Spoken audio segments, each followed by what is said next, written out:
Welcome to the 2022 State of the City Address. I'm Cindy Roth with the Greater Riverside Chambers of Commerce. This evening, I have the privilege of introducing our virtual address and look forward to Mayor Patricia Lock Dawson joining us shortly. We're here at the new Riverside Main Library. This building is a physical embodiment of how we build tomorrow today, being a 21st century learning center where research, technology, and community come together. After a generation in the making, this new icon of the Riverside skyline opened in 2021. So it's only fitting that we show off the expansive city views and welcoming community spaces in this building. As we begin 2022, I am sure we can all take pride in Riverside's resiliency to face every new challenge together as one community. I would like to begin today's program with an invocation by Reverend Dr. Michael Jenkins from the Kansas Avenue Seventh-day Adventist Church. Please pray with me. Dear God, we are grateful for this day. We are grateful for the opportunity and the ability to gather via various means of technology. And today we ask for your blessings as we celebrate the city of Riverside, as we support the city of Riverside, and as we cast vision for the city of Riverside. We ask for your blessings on the proceedings of today.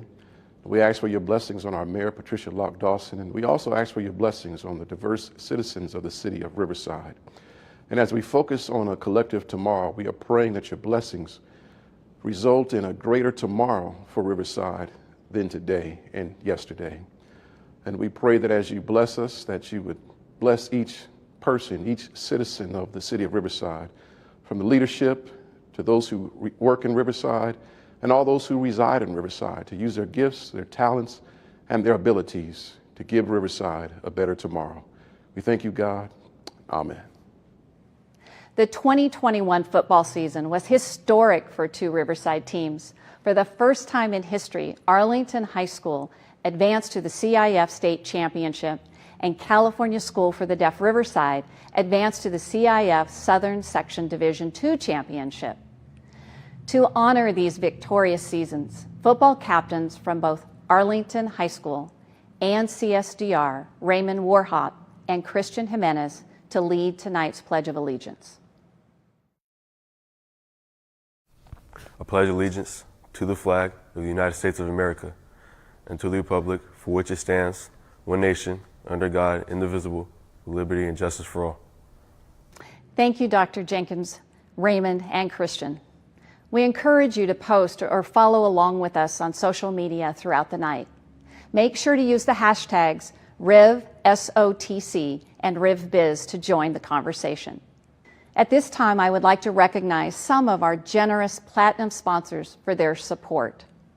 Alabasi Construction and Engineering, Albert A. Webb Associates, Altura Credit Union, Athens Services, Best & Krieger, California Baptist University, Canyon Springs, Hillwood Investment Properties, a Perot company, Northgate Market, OPR Communications, The Press Enterprise, Southern California Edison, Riverside Community College District, and Riverside County Office of Economic Development. Thank you for your support. Even in a challenging and difficult time, Riverside continues to shine and look its best. We are proud to have a team whose mission is to beautify this city we all call home. Now, for the 36th Annual Beautification Awards by Keep Riverside Clean and Beautiful. Welcome to the 2022 Beautification Awards, sponsored by Keep Riverside Clean and Beautiful. Photographs by Michael J. Elderman Photography and Brenda Flowers Photography. Video presentation by Milestone Media, filmtovideo.com. In the category of Small Business Beautification. Third place, Parkview Nursery.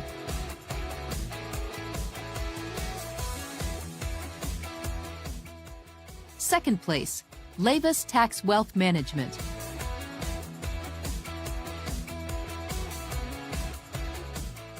First place, The Lobby.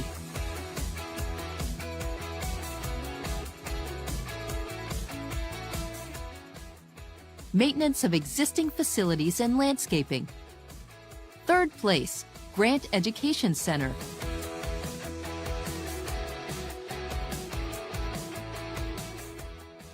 Second place, the Magnin Companies.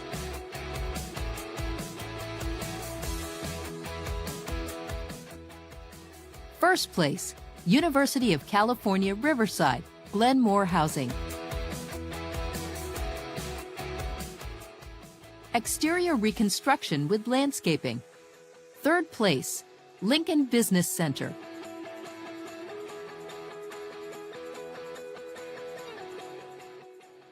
Second place, Riverside Community Hospital, Riverbrook Medical Plaza.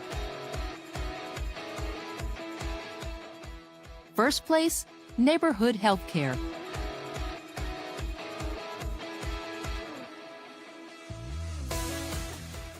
New construction with landscaping. Third place, Fitness Mania.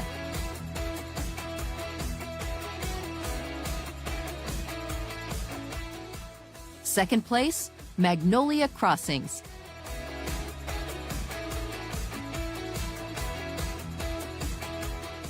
First place, Centerpoint at Market Apartments.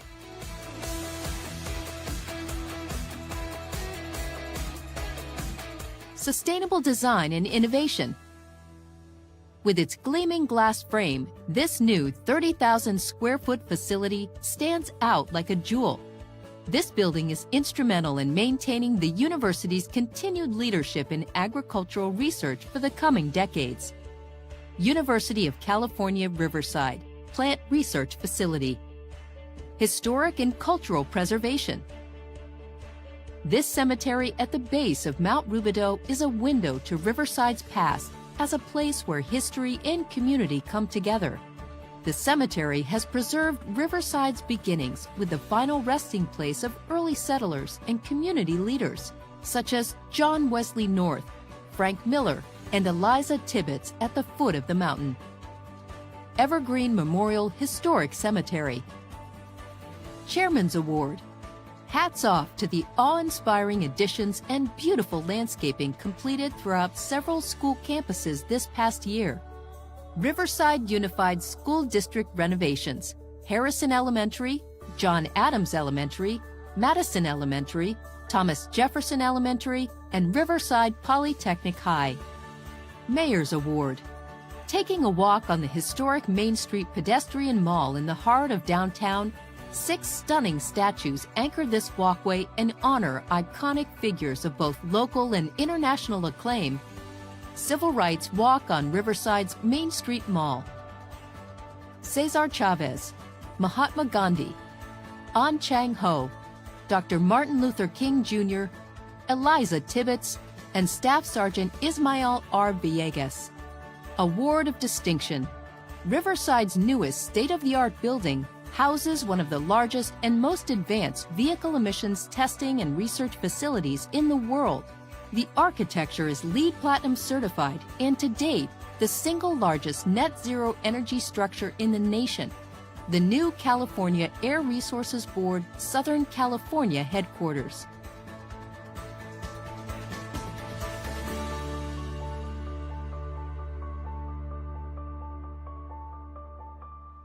Congratulations to all of our Beautification Award recipients. Before we go much further, I'd like to thank our gold sponsors for their ongoing commitment to Riverside.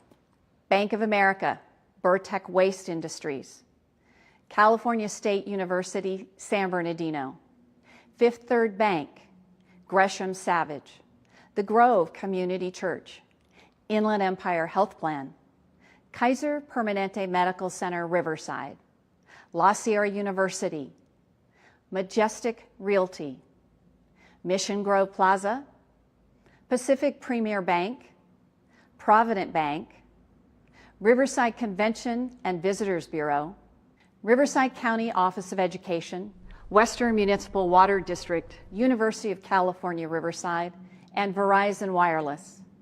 Thank you to all of our sponsors for your support. Riverside prides itself as a community that values inclusivity and diversity. Here to present the Cortes Award for Diversity and Inclusivity is Mayor Patricia Lock Dawson. Thank you, Cindy.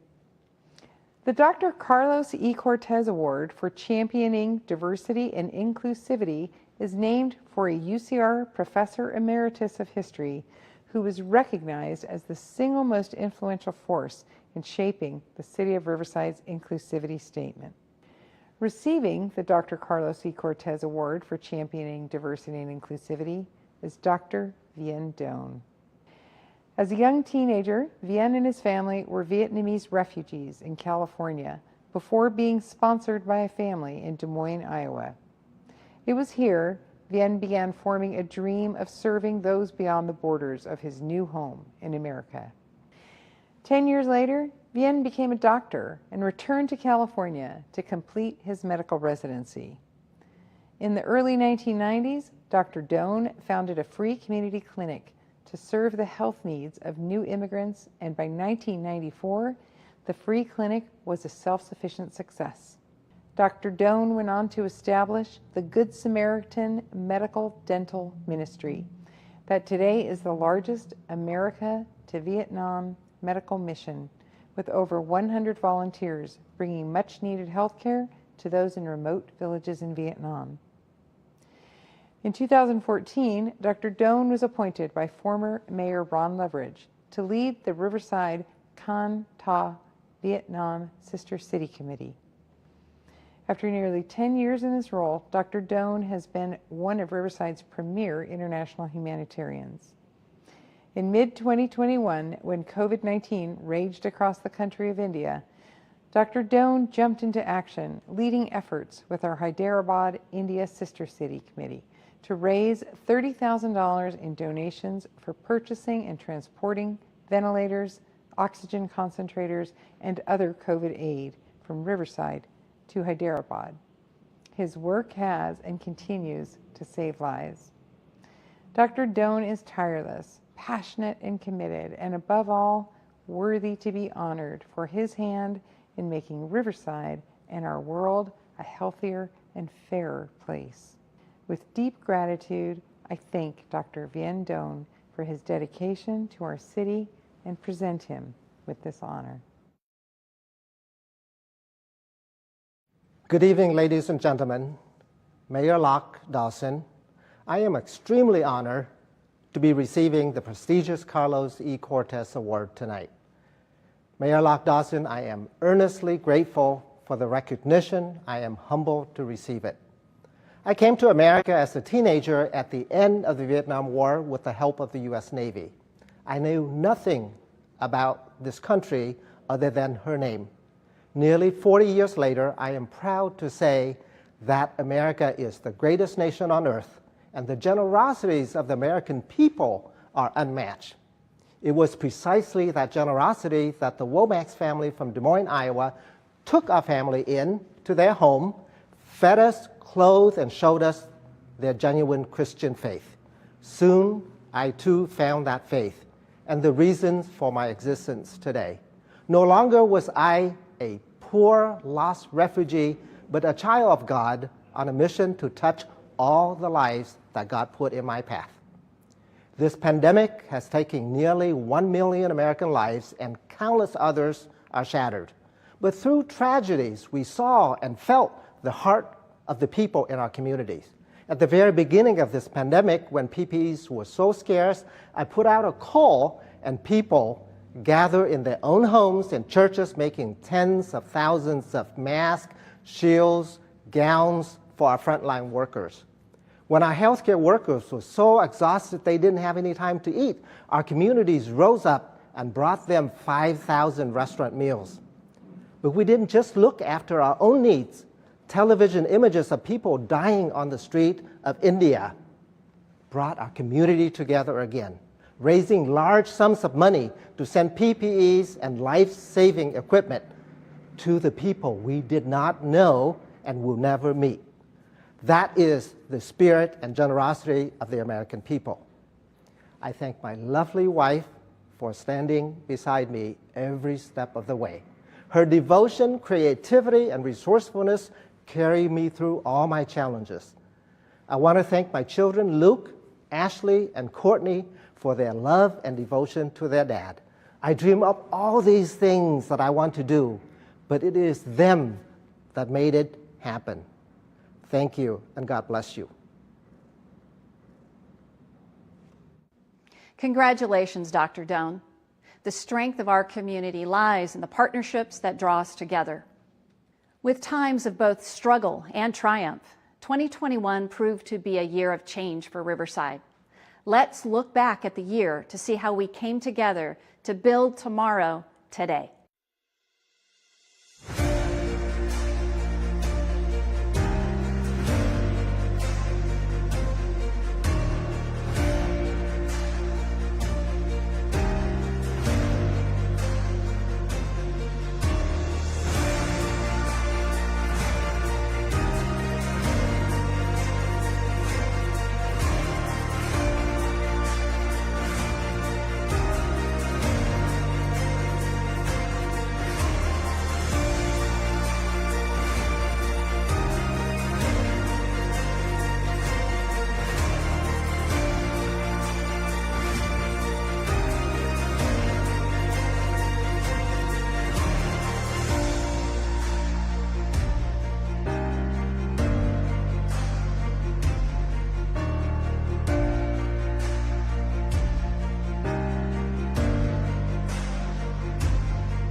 It is my distinguished honor to introduce our mayor as she delivers her second State of the City address since being elected Riverside's 18th mayor in 2020.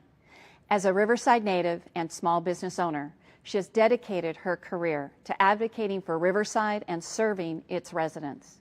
Having worked in public, private, and nonprofit sectors and at every level of government, she has a keen understanding of how all aspects of our city, from its residents to businesses, are vital to building a better tomorrow. Her expertise in land use, conservation, and infrastructure makes her one of the leading voices in the state on the Santa Ana River, the namesake of the city of Riverside, and a cornerstone initiative of her administration. As a leading mayor among the state's 13 largest cities, she secured millions of dollars in state and federal funds in 2021 to advance local priorities, making it known across the state that California succeeds when Riverside succeeds. Now, what we've all been waiting for, it is with great excitement that I welcome our mayor, Patricia Lock Dawson. Well, good evening, Riverside, and thank you for joining me for our annual State of the City address. A special thank you to the Greater Riverside Chambers of Commerce for being a dedicated partner in this event each year. Businesses in the city of Riverside are fortunate to have the very best chamber in California advocating on their behalf. Thank you also to the City Council for your care and commitment in building the future of Riverside. And thanks to you also, the residents, business owners, and families of Riverside, for trusting me with the great honor and privilege of leading our city, my hometown, the city I grew up in. The Riverside I was born and raised in was very similar to Riverside today. Like my 4 siblings and me, you can still muddy your shoes, running in the damp soil of an orange grove, trees heavy with fruit, the snow-capped peak of San Gorgonio glowing brightly against an impossibly blue sky. You can still shiver in the cold water of the deep end at Shamel Park Pool and warm yourself covered in goosebumps on a hot concrete deck. And you can still walk among the stacks in the downtown library, breathing deeply the scent of thousands of pages of history, ideas, and stories. That was the Riverside my parents came to from New Jersey in the post-war boom of the 1950s. Poor, with nothing, no jobs, home, family, connections, or money, but lured by those orange groves and the sweet smell of the blossoms and the rustle of eucalyptus in a warm winter breeze. Like many, my parents came to Riverside seeking the California dream, and they found it, but not easily. My parents believed in the promise of the Golden State and the promise of Riverside. Despite coming from nothing, their daughter went on to become the mayor of her hometown. And now I get to continue my parents' journey by working to provide residents and families, those here now and those who continue to join us, the same opportunities that my family had, as we are all building tomorrow today. Recently, I reached out to some of you who shared with me your hopes and aspirations for tomorrow. Cindy Sandoval-Yanku, a 40-year resident of Riverside, shared her vision of preserving our historic greenbelt to connect the Riverside of the past with the Riverside of the future. Christian Garola, a young professional leading 2 family businesses, shared his vision of a future Riverside that is a haven for people to live and own a business. Jamal Jennings, a newcomer to Riverside, shared that we cannot sell ourselves short, that Riverside, with more people than 99% of all cities in the country, we are a major city with the resources to compete in a global economy. Like Cindy, Christian, and Jamal, I believe that the best way to predict our future is to create it. And in Riverside, we are creating our future by focusing on 3 signature themes: reinventing our economy through arts, innovation, and industry, reimagining the river, and revitalizing our downtown, and ensuring a livable Riverside where people choose to live where they work and flourish. The State of the City address is my opportunity to share with you our progress as a city over the past year, as well as share a vision for the future. This evening, I will share my thoughts on our challenges and opportunities in 5 key areas related to these themes: homelessness, quality of life in Riverside, jobs, the economy, and division within our country and community. Yes, the pandemic remains a real challenge, but we have reason to be optimistic. Vaccination rates are increasing, schools remain open, and our local businesses are recovering, boosted by our commitment to supporting them. We must stand strong as a community and work to close this pandemic chapter of our history. First, let me take a few moments to let you know the work my team and I have done over the past year and the impact we've made. Now, my highest priority is to hear from you. So we've set up many different ways to do just that. I'm touring the city, visiting every neighborhood through what I call my Big Tent Tour, where we listen, learn, and share, connecting neighbors to City Hall and each other. So far, we've held 8 of these gatherings, with 6 more to go. Throughout this tour, I've met with more than 400 residents, and we've connected in many other ways too. I've spoken at 183 community events, and my team has answered 8,593 emails and 2,990 phone calls, and counting, providing residents with assistance and connecting them to services. And you know, as the mayor, I'm privileged to be the official spokesperson for the City of Riverside. And today, that means creating a robust social media presence.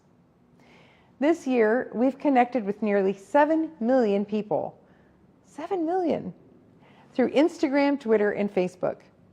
So make sure you follow us to stay up to date on our initiatives, events, and community partnerships.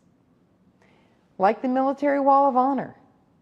In November, I launched a fundraising campaign to modernize and enhance this monument on our Main Street Mall, which honors our fallen from across the city and county. For me, this is personal. I think about my own father who served our country in Korea, and all of the men and women in our lives who also answered the call of service. I hope they would be proud of this effort to commemorate Riverside residents who died for our freedom while on active duty in the U.S. Armed Forces. And tonight, I'm excited to announce that we've surpassed our fundraising goal by 50%, which will allow us to establish an endowment for long-term care. That's something we've never been able to do before. Construction will begin in a matter of days with an unveiling in late May. I hope you'll join us. And now that the Military Wall of Honor improvements are underway, we're working with the Riverside African American Historical Society for a privately funded upgrade to the Martin Luther King Jr. Memorial, which sits on our Civil Rights Walk on our Main Street pedestrian mall. Home to 6 sculptures that celebrate Riverside's rich history. This year, we plan to better connect these sculptures with a linked pathway and unifying signage to better tell our story and draw visitors to other experiences in our downtown, such as the Cheech, the Mission Inn, this main library, and the Civil Rights Institute, just to name a few. Also in progress is my work in the Bloomberg Harvard City Leadership Initiative. In August, I was honored to be selected for this program, joining an elite group of 38 mayors from around the world. Because of my involvement in this program, Riverside will receive funding and support to transform our local economy with clean and green tech economic development and applied research. Working with a team of innovators at Harvard, Bloomberg, and the city, we aim to expand opportunities for inland Southern California innovators and entrepreneurs, create a pipeline of startups launched by a pool of Riverside entrepreneurs that is diverse with respect to race and gender, drive investment capital to local startups, emphasizing those with high social impact, and leveraging our assets of government, industry, and university research to attract employers. Another effort I've launched to transform our local economy is my Mayor's Venture Catalyst Challenge, which aims to stop the brain drain by providing cash prizes and assistance to students to launch their creative business ideas locally. And Campus Riverside is helping college students connect to our city's culture and neighborhoods, find student discounts, and land their dream job or internship so we can keep our local talent local. We're building tomorrow today by creating opportunities for Riverside's youth through our Cal Volunteers $4.4 million Youth Workforce Development Grant, which focuses on prevention, providing career pathways for youth in our community who have been affected by the pandemic, with the goal of preventing youth homelessness and bolstering youth job training. These are just a few of our initiatives that we're working on to build tomorrow today. The tomorrow of Riverside I see is one where every person is housed and healthy. I've heard from many of you who are feeling discouraged about the challenge of homelessness, and I share your frustration.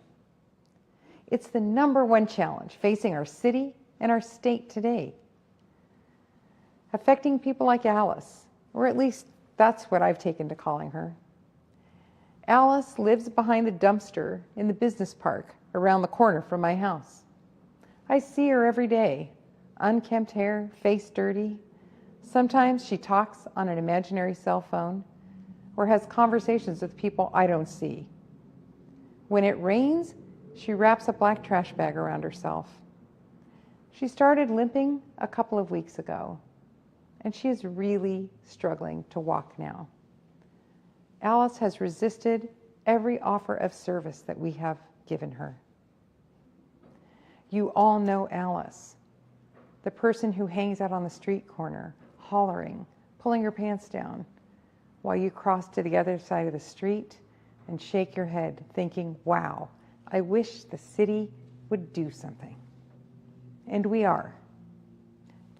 Just this past year, I secured $8 million in funding through my work in the Big City Mayors Coalition, a group of mayors from the 13 largest cities in California, advising the state on local issues. This $8 million is funding we can use as we see fit, such as adding more shelter capacity and bridge housing. In 2021, we served over 161 homeless individuals, resulting in 60 housing placements. We also added 50 new recuperative care beds for those who need additional medical care after leaving a hospital, while also stabilizing individuals with mental health conditions, so we can keep them out of our emergency rooms. But while building housing is important to the overall effort to address homelessness, we can't just build shelter. We need to supplement that work with new approaches driven by data that help two of the most vulnerable populations, those suffering from mental illness like Alice, and those suffering from addiction like Paul. I met Paul at the Salvation Army. He struggled with substance abuse. He had lost his job, his house, and his family. Paul entered the Salvation Army's First Impressions program, where he was able to find a job and work for the stability he needed to end his 30-year cycle of homelessness and substance abuse.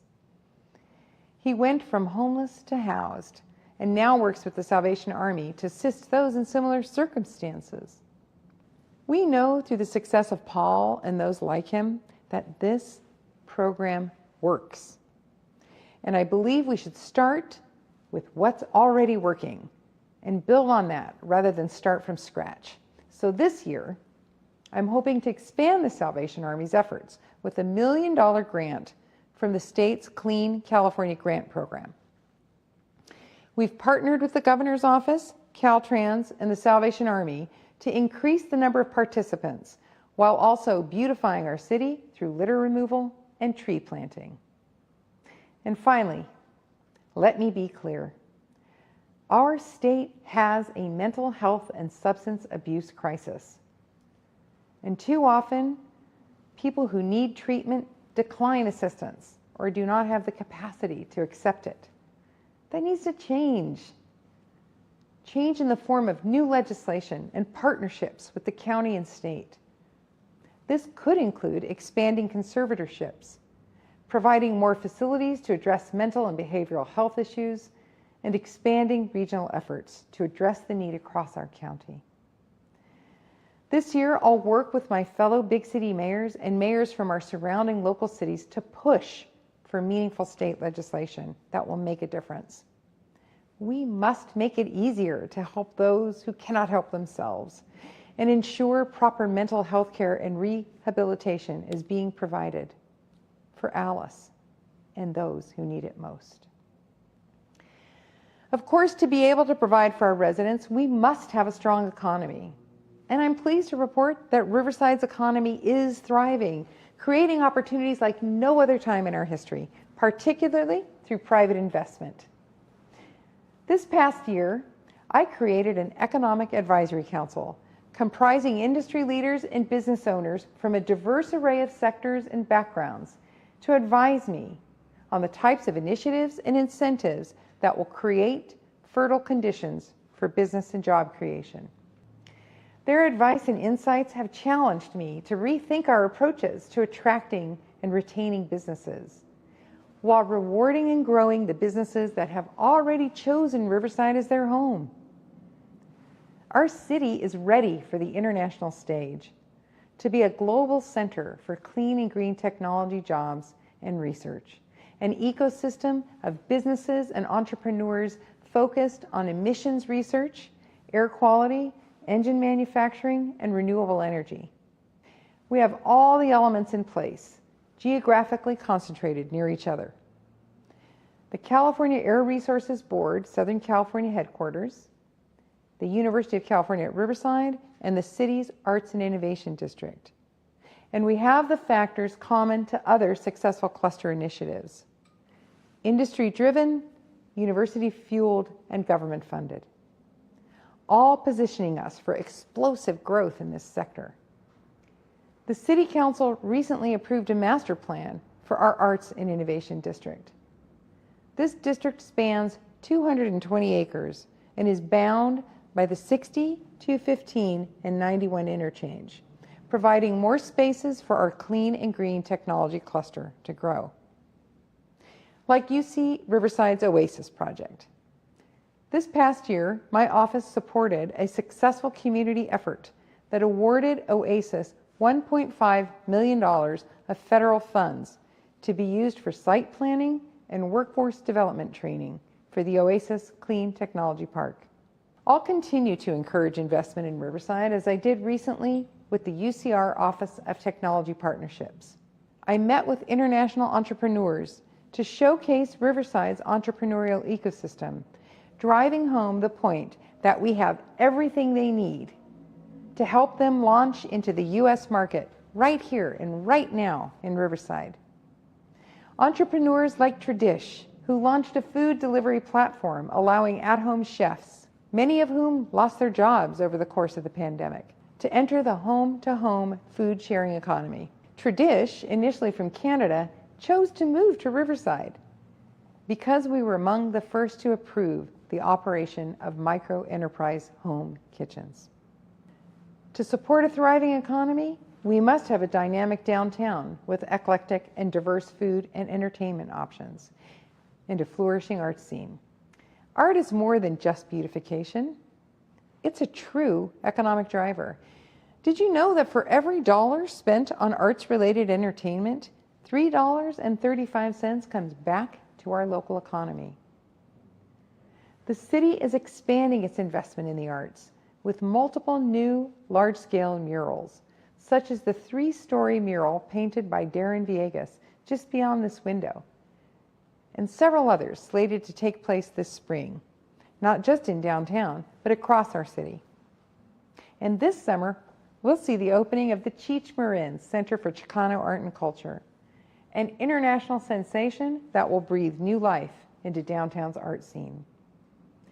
Completion of this new main library with its iconic architecture leverages such transformational efforts that are happening right now. Just look around downtown. New restaurants and shops have opened. Historic buildings that have been blighted for years are currently in various stages of restoration to open soon. And scores of new apartments are bringing new residents to the downtown core, such as the long-anticipated housing development project, The Mark, named in honor of my dear friend, champion of Riverside, survivor of the Holocaust, and nationally renowned housing developer, the late Mark Rubin. Riverside is meeting the future, but honoring our past with these and other developments from a strong financial position.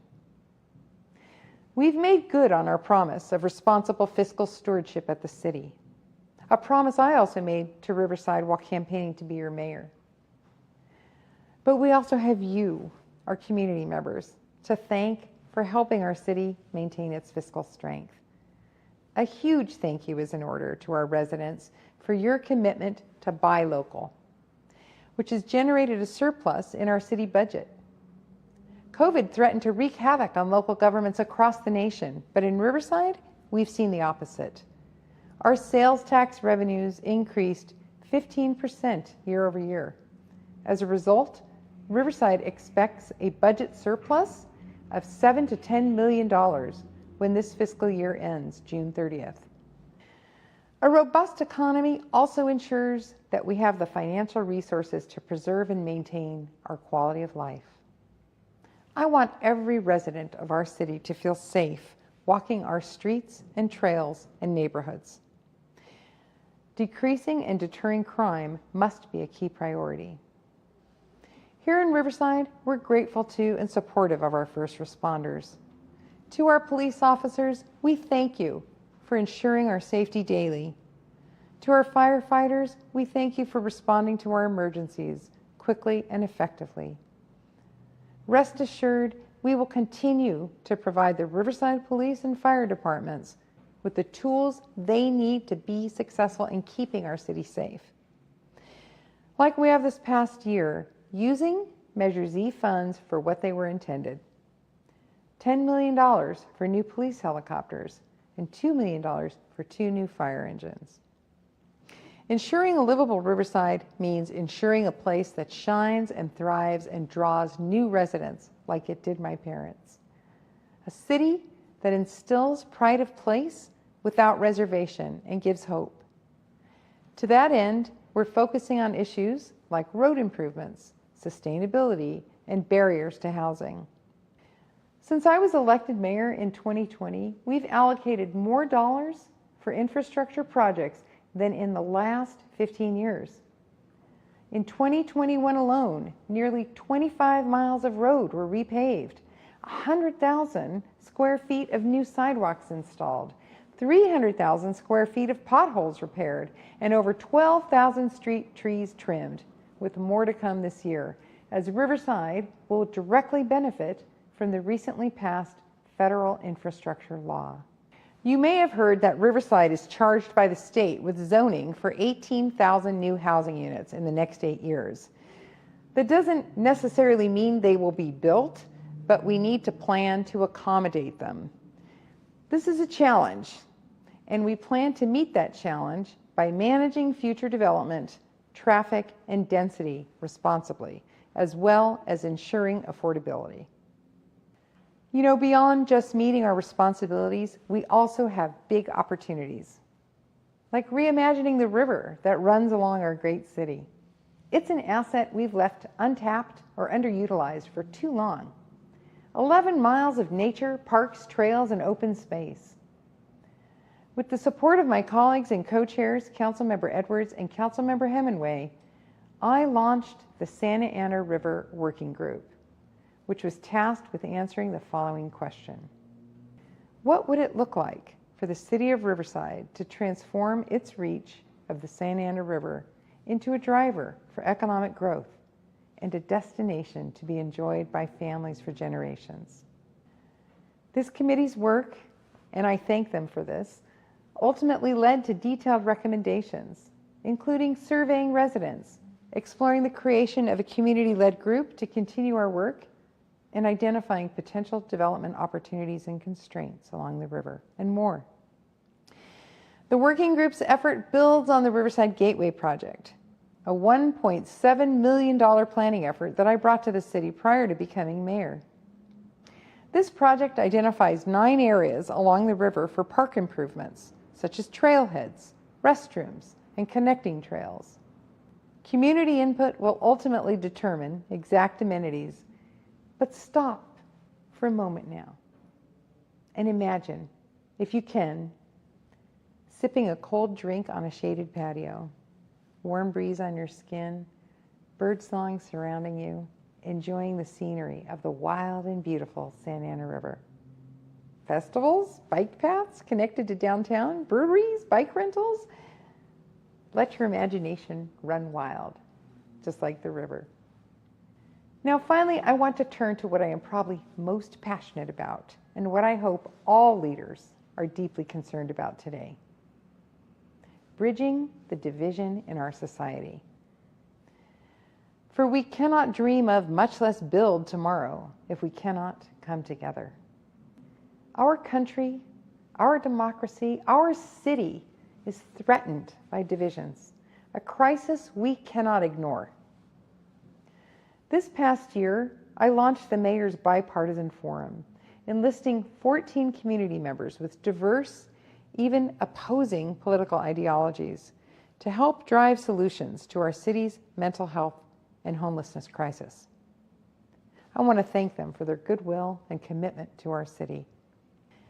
Since October, this group has reviewed state laws and legislative proposals to see how we can build consensus around solutions and take steps to make a difference.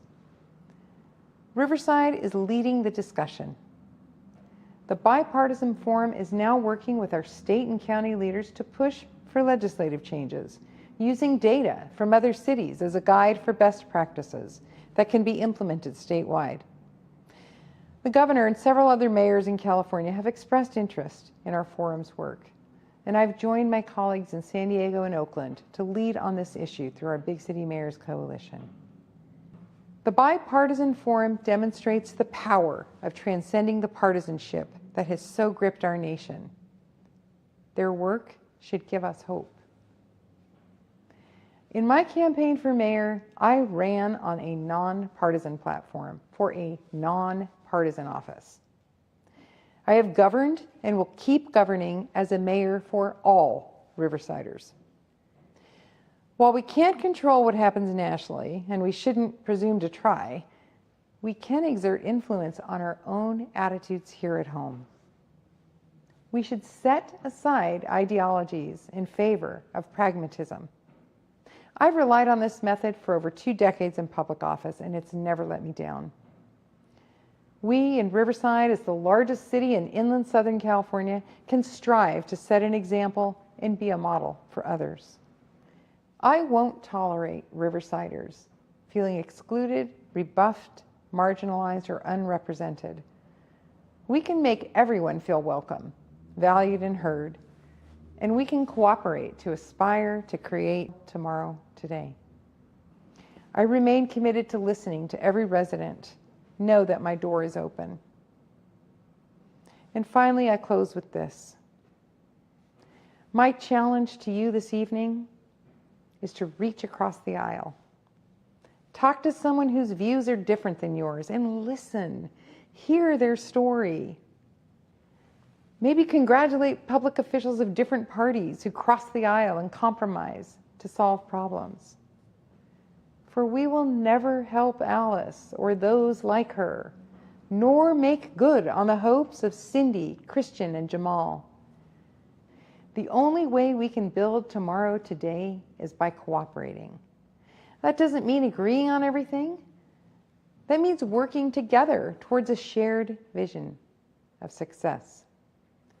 My parents came here with nothing, but my mother, a nurse, found a job at Parkview Community Hospital, and my father, a veteran, worked construction and eventually ended up at the County of Riverside building roads. They came here with nothing, but they built something. They built a life, a home, a family. And our family story is the story of thousands of Riversiders who, for the same reasons, continue to call this place home and build their tomorrows here. A tomorrow full of opportunity, promise, and unwavering prosperity. Thank you for listening. Good night, and God bless the city of Riverside. Thank you, Mayor Lock Dawson. It's an honor to partner with you, your team, and the community at large as we usher tomorrow in today. I want to thank all of you, our viewers, for tuning into today's program and look forward to a healthy and positive 2022.